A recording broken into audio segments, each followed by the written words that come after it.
All right, hello Deviants. After this race, I just kind of wanted to go over the car and what mods I did to it. I picked the Civic SI Extra. I was thinking before I even looked through the cars, I wanted a normally aspirated front-wheel drive car. As I was looking through the used cars, I like Honda. I've owned a Civic, so I owned a '95 Civic, so a little different than this one, but still. So I picked this. I didn't even look at other cars. I figured I'm going to send what I got, and that's it. So I went in and tested after picking the car up on Watkins Glen, just on the controller, actually. I was thinking, I just want to get this car going as fast as I can at the end of that big straight while also having the ability to get it around a couple corners with the controller. So, with that in mind, I actually kept the normal suspension. I started with the fully customized, and it didn't have that much PP, but even after tuning it a bit, it didn't really handle all that much better. So I went back to the normal. You can see the natural frequency here. It's fine. This is a pretty light car. It handles all right. You know, you guys were definitely beating me in some of the corners, but with the low natural frequency, it can plow over curbs and it handles okay. Big thing that I did here first is to note the differential fully customized. This is free performance. So if I were to switch back to normal here, you'll notice the performance points shoot up. A lot of cars, especially slower cars, but even a lot of faster ones, a lot of road cars are going to get essentially free performance from this differential. So if you go to the fully customized, or if you look at the normal diff, it's just fully open diff. And in a slow car, that's pretty good. It improves the handling, it makes the car a little more loose, better turning in on those sports hard tires.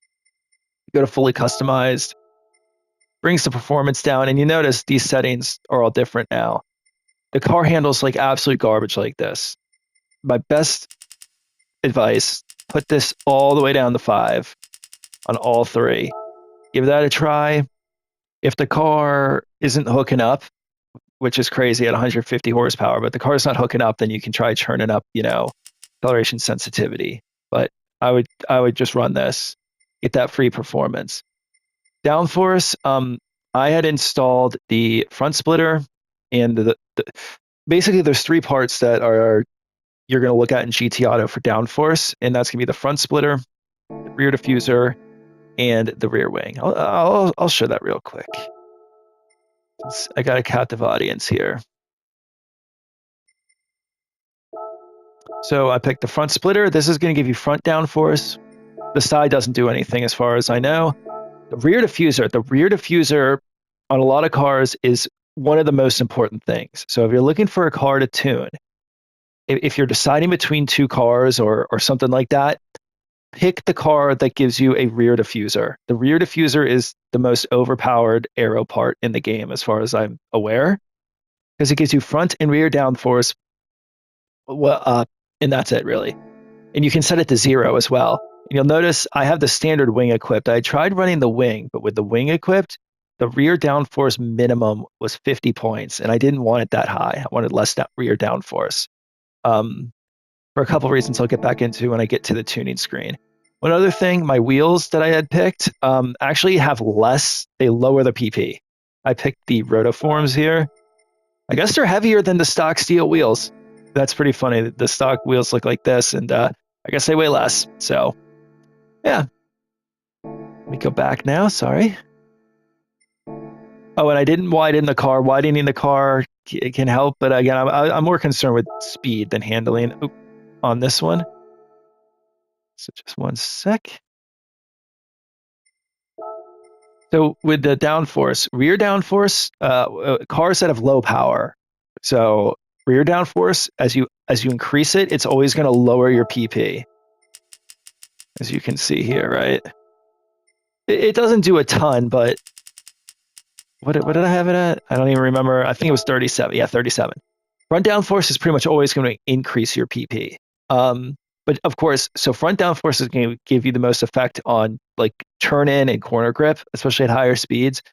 But if you don't balance this, if you give too much front downforce compared to your rear downforce, the car is just going to become incredibly unstable. So getting this right can take some work. I mostly just adjusted it to try to get my PP right, knowing that I wanted about 25 front downforce for handling, which I didn't really test. So there is definitely a lot of probably optimization that could have been done here. Um, ECU, I would always go with the full control computer. I didn't need it in this case, but it gives you a lot more power. And if you do, for whatever reason, need to go down, it works. However, if you are going to do the power restrictor, which I did here, right, you do want to use this because it alters the curve. It gives you more. If you notice here, as I go to the right, the curve kind of gets more top heavy, right? But if I go back to where I was, there's more lower end power, right? It flattens out the torque curve. Whereas here, it kind of keeps the torque curve the same. So this is really good because, again, it lets you run lower RPMs. And when you're doing any kind of endurance race, you very rarely, I think, want to shift all the way at the red line. You want to shift early. I did the ballast. This, I don't know. This one is weird. I did the stage one weight reduction and then kind of put some ballast at the back. I figured that might help the handling. I didn't really test. Yeah, honestly. I kept it stock transmission. I was lucky enough that this was fine, to be honest. And again, with the stock suspension. So now let's get to this. I kept the turbo off. I wanted to run NA. I have a feeling if I had put on the turbo, specifically the lower medium turbos, I probably could have gotten more performance, but I wanted to hear that engine in normally aspirated mode for 3 hours. So that's why I did that. I can't speak to what's better. I do know that if you're going to put on these turbos, or if you're running a car with a turbo, you're going to want to short shift even more. They like to use fuel. They like to use fuel, especially at high RPMs. So I put on the air cleaner and I did the semi-racing muffler, just because I liked it. It sounds better, in my opinion. Yep. Brake system, I kept the normal brakes with the pads. Now, we were talking about the pads earlier. Look how little this does. 449.45 to 449.97. I tested earlier. I can't get any more power out of the car. I can't increase the horsepower even by one click by adjusting this. So this gives me free brake pads, basically. Brake controller, always buy the brake controller.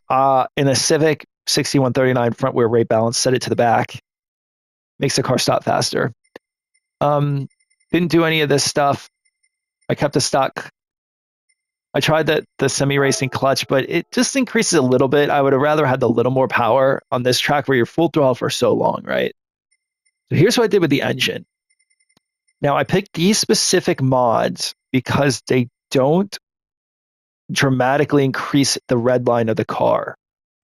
Now, I haven't tested this a lot, but from what I've heard from YouTubers and other people, if you're trying to hit a particular PP limit, the game disproportionately increases your PP as you raise the red line.